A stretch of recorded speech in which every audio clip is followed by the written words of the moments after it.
clássico que se imortalizou como uma das maiores referências da cultura pop. Os anos se passaram, mas a importância de Volta para o Futuro não mudou. We're sending you back to the future. Back to the future. Back to the future. Back to the future. Back to the future. Back to the future. Back to the future. Back to the future. E agora, esse clássico, junto com toda a sua trilogia, já está disponível na Netflix. Hora de falar sobre ele aqui no Cine Nostalgia.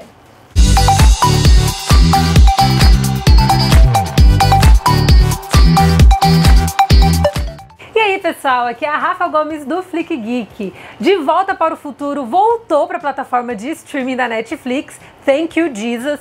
Great Scott! Great Scott! Great Scott! Mas antes da gente começar a falar sobre esse filme que rende papo por anos e anos a fio, eu preciso te fazer um convite. Primeiro, aproveita que você chegou aqui e assina o meu canal, não deixa de botar esse sininho para funcionar também, para que todas as vezes que entrar um vídeo novo, você possa ser avisado em primeira mão. Além disso, vem aqui e dá seu like, seu comentário, compartilha esse vídeo com todo mundo e não deixe de me seguir lá nas minhas redes sociais. Eu estou no Instagram, no @RafaGomes, e lá no Facebook, no Flick Geek. E muito obrigada por ter chegado até aqui, né? Agora continua aqui comigo. O clássico De Volta para o Futuro foi dirigido por Robert Zemeckis e foi produzido por Steven Spielberg. E ele tem a assinatura de Spielberg do começo ao fim, principalmente com o trato da juventude dentro dessa produção. Spielberg é um cara apaixonado por adolescentes, ele adora trabalhar com crianças também, e ele é muito bom todas as vezes que ele faz isso. E aqui De Volta para o Futuro não seria diferente. A produção que chegou a ser oferecida para a Disney foi desenvolvida pela Amblin, que é a produtora do Steven Spielberg, contando com a distribuição por parte da Universal Pictures, e acabou se transformando num clássico da Universal, e ainda bem que a Disney não comprou, né? Porque a Universal aí acabou tendo um dos filmes que até hoje rende muito para eles.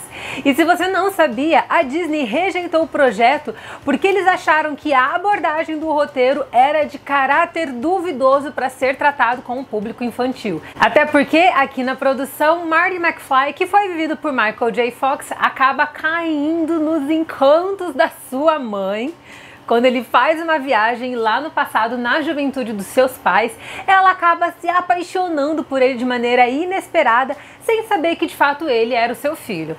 Até aí o problema não é muito grande, porque ele tenta se desviar dela a todo custo. Só que o problema realmente acontece quando lá no baile ela acaba lhe lascando um beijo, criando uma situação extremamente desconfortável entre mãe e filho, e é claro, uma situação desconfortável que fez com que a Disney não aceitasse comprar o projeto. Eles acharam que trazer incesto para um filme de caráter infantil não era a cara da Disney e poderia pegar muito mal com todo mundo ali dentro da empresa. E é claro, com a sua própria fanbase. Não tem problema, porque isso não impediu do filme ser feito, graças a Deus.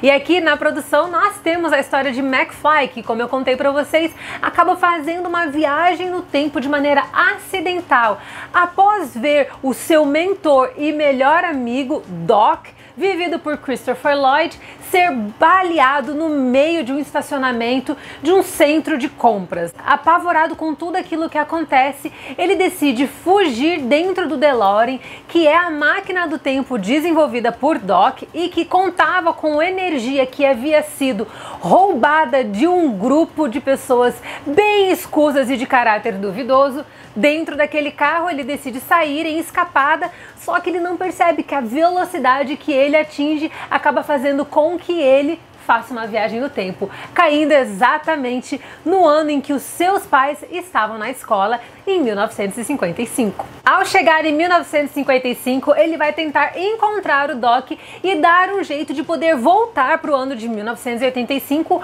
antes que toda a sua família seja dizimada, pelo fato da sua viagem ao passado ter começado a alterar a cronologia e os fatos da sua família.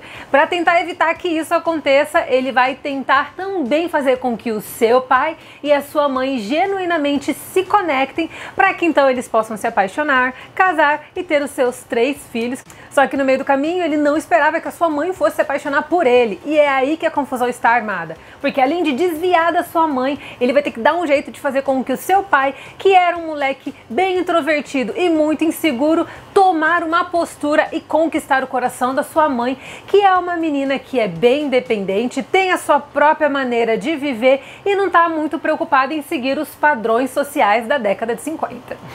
O filme acaba rendendo muitas aventuras e também traz uma série de referências culturais que, com o passar dos anos, foram conquistando muitas pessoas.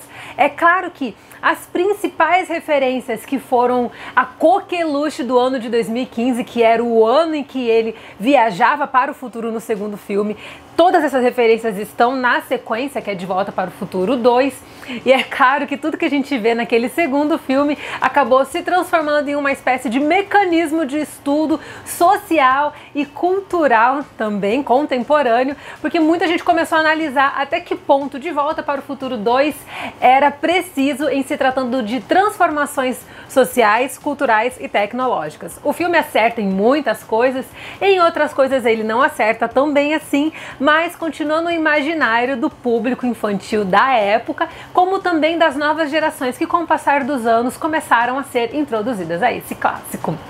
Mas antes de Volta para o Futuro 2, existiu De Volta para o Futuro, que deu origem a essa lindíssima jornada. E o primeiro filme abriu as portas para que esse universo de Volta para o Futuro fosse consolidado. O terceiro filme é o que eu menos gosto, o primeiro e o segundo são os meus favoritos. E o primeiro filme é essa narrativa maravilhosa que mescla o humor com a ficção científica dentro do cânone juvenil, contando uma história que ela é envolvente para crianças e adolescentes, à medida que também conquista os adultos, justamente pelo teor do seu humor.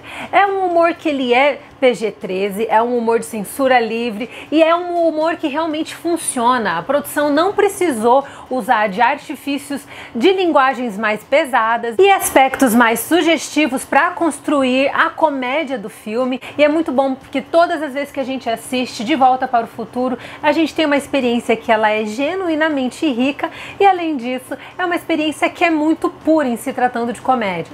É um filme que dá para você mostrar para crianças e adolescentes, e nem aquele pequeno contratempo ali que fez a Disney não fechar o contrato impede que a trama possa ser apresentada para um público mais jovem. O filme continua sendo um filme que é extremamente atemporal na tonalidade do seu humor, no ritmo da narrativa, e além disso traz uma trilha sonora maravilhosa. É um filme que é muito bem construído do começo ao fim, desde as referências da cultura pop, a viagem do tempo, a escolha dos figurinos também, tanto os figurinos da década de 50 como da década de 80 funcionam muito bem, e é claro que a cereja do bolo é o Michael J. Fox no papel de Marty McFly.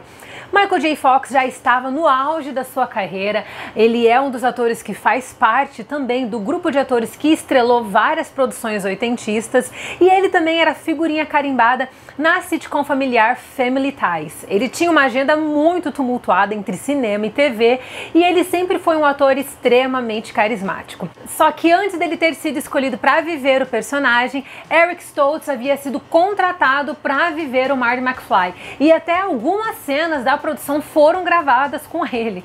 Só que Stoltz não se deu bem com o roteiro do jeito que Robert Zemeckis e Steven Spielberg esperavam. Por ser um filme que é totalmente diferente, ele é justamente uma comédia com ficção científica, é um filme que brinca com os gêneros, ele não é um filme que se leva a sério, e é por isso também que se torna tão divertido assisti-lo. Só que Eric Stoltz encarou a produção como se ele estivesse num drama, e ele é um ator que assume os personagens de maneira muito metódica, metodológica, é o que eles chamam de method actor, que é aquele ator que quando entra num personagem, ele ignora quem ele é, ele esquece quem ele é, ele não é mais Eric Stoltz e respondia apenas por Marty McFly, e ele incorporava esse personagem e se tornou a persona de Marty McFly durante toda a produção, durante todo o período que ele esteve envolvido com o projeto, fazendo com que até a sua dinâmica de relacionamento no set de filmagens fosse um pouco intragável, porque o ambiente que era para ser um ambiente leve e cômico se tornava um ambiente pesado, porque ele ficava com toda essa perspectiva de abordagem do personagem, uma abordagem mais séria. Ele era um cara que era metódico na hora de caracterizar o Marty McFly, e ao invés dele se divertir na produção do filme, ele fez com que não apenas o ambiente das gravações se tornasse pesado, como também fez com que não funcionasse nas telas. Todas as vezes que eles iam gravar uma cena com o Marty, que era praticamente o tempo todo, né, porque ele é o protagonista, mas todas as vezes que eles iam fazer uma cena, a cena não saía divertida e engraçada como era o projeto. Ela sempre saía com um viés dramático, o clima no set já não era muito bom também, e como a coisa não estava funcionando nem dentro como fora do set de filmagens, ele acabou sendo demitido do projeto, e aí Steven Spielberg e Zemeckis, apaixonado pela atuação de Marty McFly e pela sua forma de lidar também com os papéis, contratou o ator e aí ele caiu como uma luva, interpretando essa versão maravilhosa de Marty McFly, que até hoje faz a gente se divertir. Ele é um ator que é carismático pra caramba, e você percebe isso a partir do primeiro contato que você tem com a produção. Você não demora pra se apaixonar por ele, não demora pra se apaixonar pela sua simplicidade e entusiasmo. E a produção superou nas bilheterias também, com um orçamento de 19 milhões. A produção faturou 381 milhões e por aí seguem os dígitos.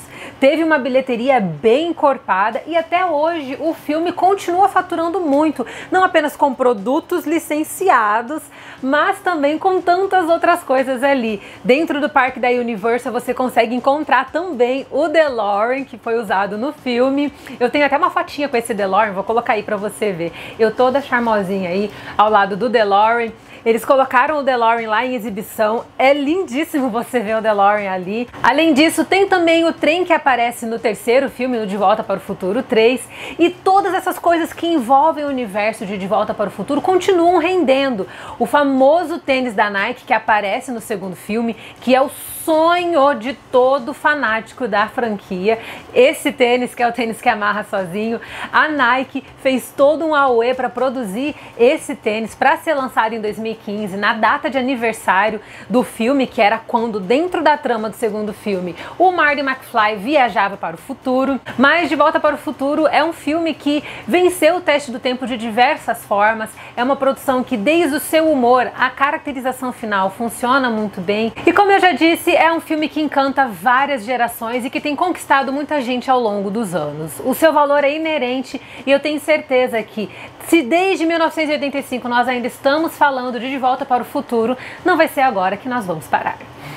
É isso aí, pessoal. Conta pra mim o que você acha de Volta para o Futuro. Qual é o seu filme favorito da franquia? E aí, você acha que a gente tinha que falar também aqui no Cine Nostalgia do segundo filme? Não esquece de deixar o seu like aqui, compartilhe esse vídeo com todo mundo e, é claro, me acompanhe lá nas redes sociais. Eu estou no Instagram, no @RafaGomes, e no Facebook, no Flick Geek. Um beijo pra todo mundo e até a próxima!